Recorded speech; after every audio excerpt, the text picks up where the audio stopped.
Tech Tales 115, good morning. Yesterday in Fresno, we had some unusual high winds. Some people in other parts of the country will laugh at what I call high winds, but it was high for Fresno. 22 knots gusting to 35 knots, and our infrastructure can have problems when it's not accustomed to unusual weather like that. So I had two clients that had power outages, and this morning we're dealing with the aftermath of those, and they got a little unusual. So I'm going to show one of those today, and the other one will probably be in the next Tech Tales. So here I'm going over to this is actually a video, but it's really the still shot that I care about probably.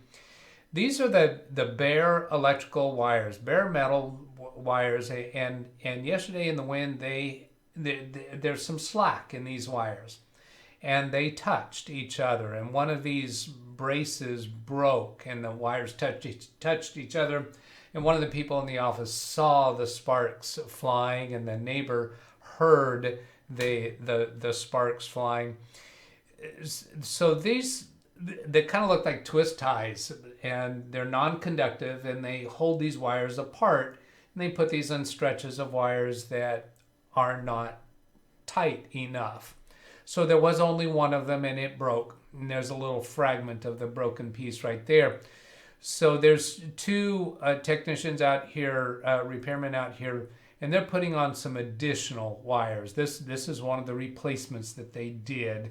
So I'll play this a little bit, and you just see that they kind of twine them around, and there'll be the center wires kind of got a little loop, and then the wires on the edges have multiple twists to hold these wires apart. So then next piece here, they take this long pole back here, reaching up to try to reach the circuit breaker that's on that transformer, and the intention is to pull the circuit breaker lever down so that power is restored. And we thought we were just a couple minutes away from power being restored. However, when he finally gets that on there and tries to pull, the lever actually breaks, and you can't see it in this video, so I'm not going to play that.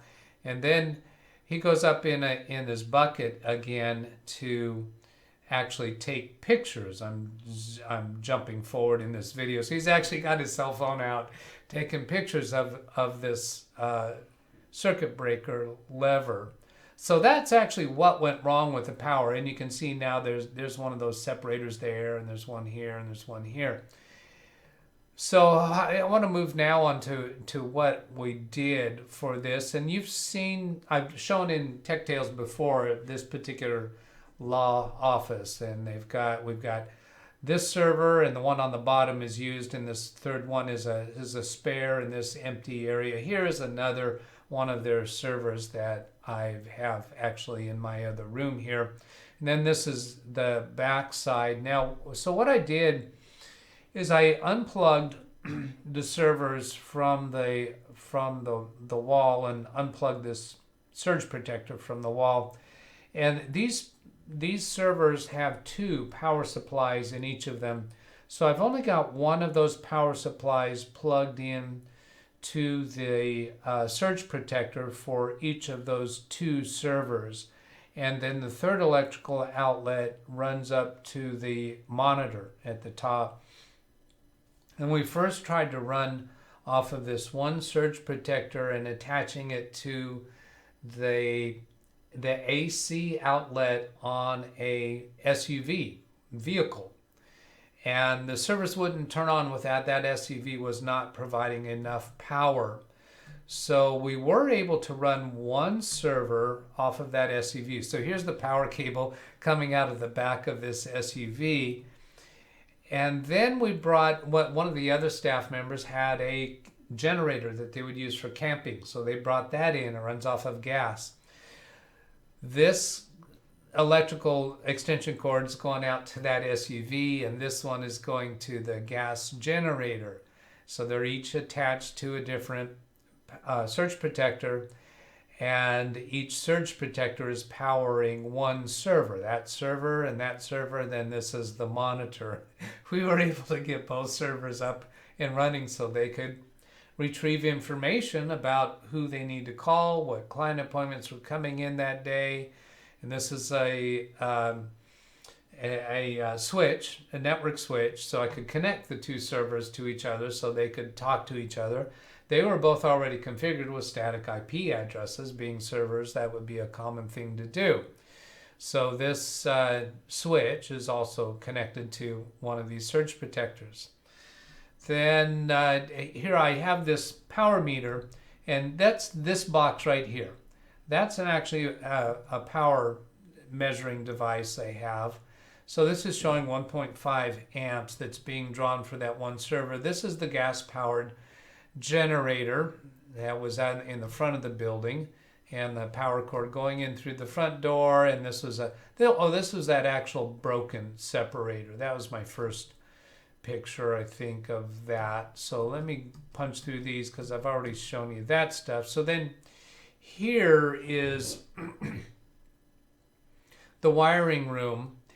And I've shown you pictures of this before too. And what we're doing here is after they finished retrieving information that they needed from the servers, we then relocated the gas generator. It's sitting on a window in the second story of the building now so that its fumes would go outside.